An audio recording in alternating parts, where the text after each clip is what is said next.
You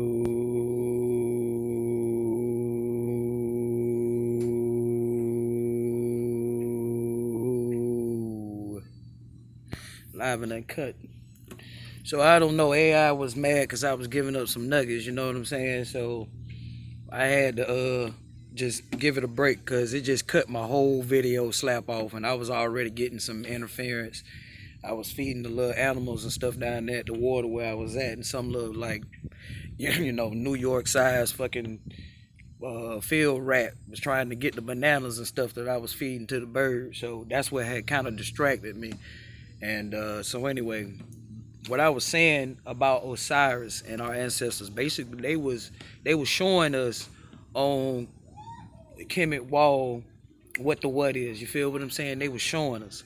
Now Osiris is what the Greeks call him, which is we already established that yesterday, the plagiarism of Kemet.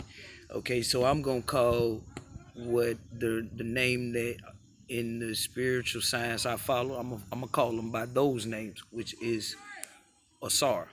Okay, now when you research a lot of the text, they don't give you the breadcrumbs. You have to real deal dig deep and understand why it's called a science and why you are the quantum physics. Anybody who is of this neuromelanin, meaning there's a difference between melanin and neuromelanin, and you have to understand and know the difference between the two.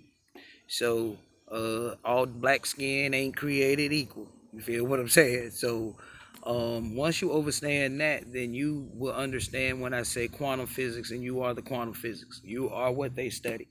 You are what's in their museums. You are what they're trying to figure out how it works.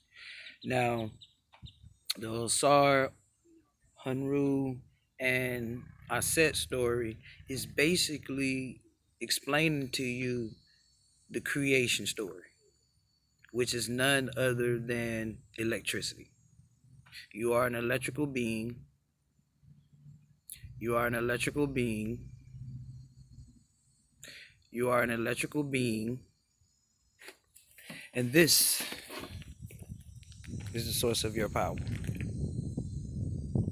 And so all these stories is just representation of how what the scientists want to say is the Big Bang. And then to some extent they are a little right because they're trying to explain to you the process of how things came to be. And so to some extent they're right. But see, they like to focus on gravity. And our universe is not gravity. It's so much more. And so when you start researching and studying metaphysics, then you open up to more of the understanding of how energy moves and how it does not die. And that makes you immortal. That's what makes you immortal. This physical avatar, shell, tint, whatever, it decomposes. It dies. You see what I'm saying? It's the oxygen in the atmosphere, and it kills you.